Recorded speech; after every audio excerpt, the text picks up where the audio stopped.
Welcome to Online Trading Campus and welcome to our OTC Futures course Module 2 Beginner. In Lesson 2, we will talk about tick and point value. In the next couple of minutes, I will explain ticks and monetary tick value, point value, and show you how to calculate all of these things and summarize the key terminology. So let's get started. A term that trips up a lot of futures traders, pro and novice alike, is ticks and monetary tick values. A tick is the minimum amount a price can change for that particular market. The stock market trades in minimum tick increments of 0.01 per share, which is 1 cent. The Forex market trades in minimum tick increments of 0.0001 or 0.01 if it's a yen pair per lot, which is always 1 pip. However, in futures, every market, every product has their own specific minimum tick value. And since each market has a different tick increment, then the monetary value of each of these ticks will be different as well. Let me illustrate some market examples with minimum ticks and tick values. For crude oil, the minimum tick value is 0.01 and the monetary value of each tick is $10. For gold, the minimum tick value is 0.10 and the monetary value of each tick is also $10. For the mini S&P 500, the minimum tick value is 0.25 and the monetary value of each tick is $12.50. For the 30-year bond, the minimum tick value is 1/32 and the monetary value of each tick is $31.25. For sugar, the minimum tick value is 0.01 and the monetary value of each tick is $11.20. The best way to find a minimum tick value for a futures contract is to go to the contract specification page of the exchange website itself where the product trades at. For example, the 30-year bond trades on the CME Group exchange. So go to cmegroup.com and locate the product on the homepage, then find the contract specification tab. Once there, the minimum tick is identified for you. If you want the contract specifications for sugar, you should visit theice.com. You should be familiar with the exchange websites that the products you choose to trade are actually traded on. There is plenty of useful information on the contract specification page, as we have already seen in Module 1. One of them that I'm going to address now is contract size or point value.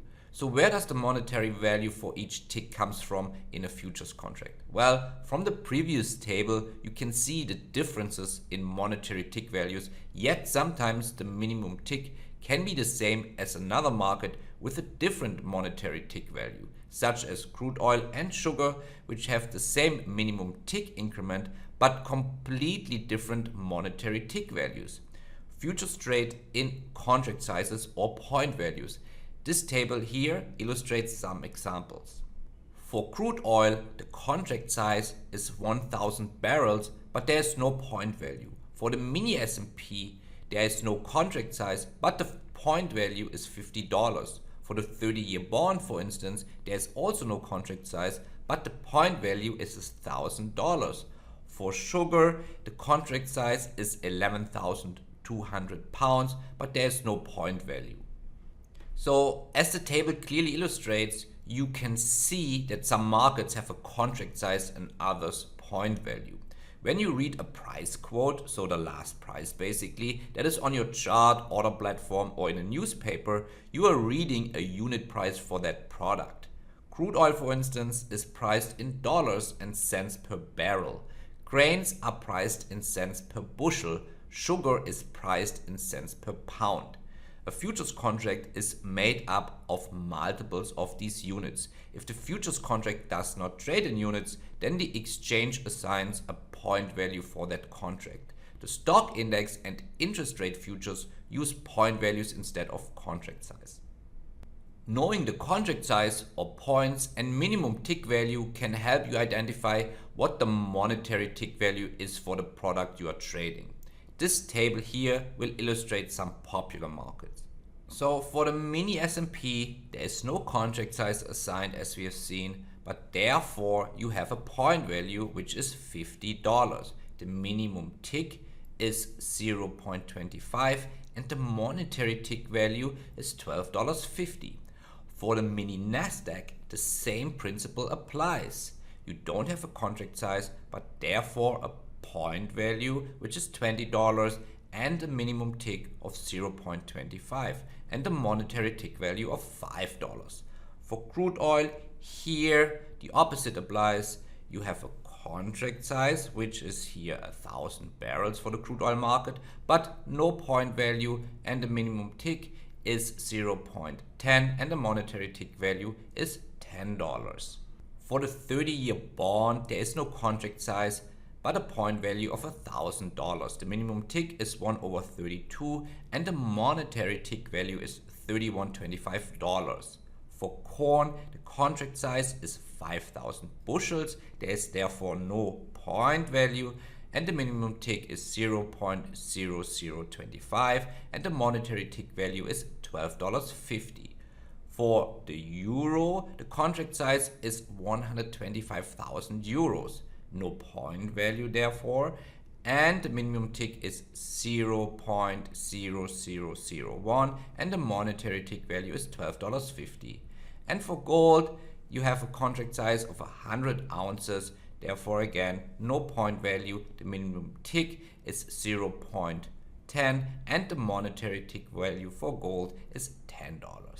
To find the monetary tick value for any futures contract, you can use the following formulas. For stock indices and interest rates, points times minimum tick equals monetary tick value. For all other markets, contract size times minimum tick equals monetary tick value. Let's put this into practice. For instance, for the mini S&P 500, the point value is $50 times the minimum tick is 0.25 equals $12.50, which is the monetary tick value. For corn, for instance, you use the contract size, which is 5,000 bushels, times minimum tick, which is 0.0025, equals $12.50, which is again the monetary tick value. To calculate the point value for any financial futures contract, you can use the following formula. Monetary tick value divided by minimum tick equals point value.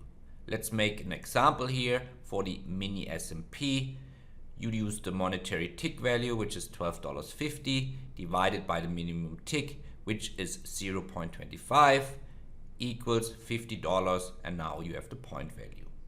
To calculate how many ticks are required to get to 1 point, you can use the following formula. Point value divided by monetary tick value equals ticks in point. Again, let's use the mini S&P 500 for our example. You use the point value, which is $50, divided by the monetary tick value, which is $12.50, and you get your ticks in point, which is in this case 4 ticks required for 1 point. Now I've explained and showed you a bunch of formulas, but let me now showcase you a very pragmatic way where you're able to see the minimum tick and monetary tick value instantly by using your TradeStation platform. So you open your TradeStation software and log into your simulator account. Make sure you are not logged into your live account because we are going to place orders now. There are several ways to place orders on TradeStation. My favorite way is the matrix. I will not go into detail how you place orders now. This is something for a practical application session.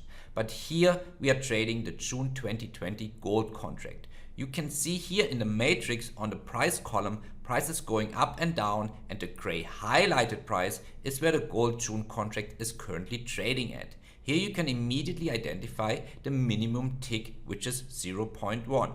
And if I now place a market order and buy filled. one contract at market, you can see in the first column open P&L the monetary tick value now appearing. If price goes down one tick, I'm down $10. And if price goes up by a tick, I make $10, and so on and so forth. So now by placing a market order of one single contract, we identified the monetary tick value, which is $10 for gold. Let's do one more example and look at crude oil. Here I'm trading the April 2020 crude oil contract. Again, here on the price column, the gray highlighted price is where the crude oil March contract is currently trading at.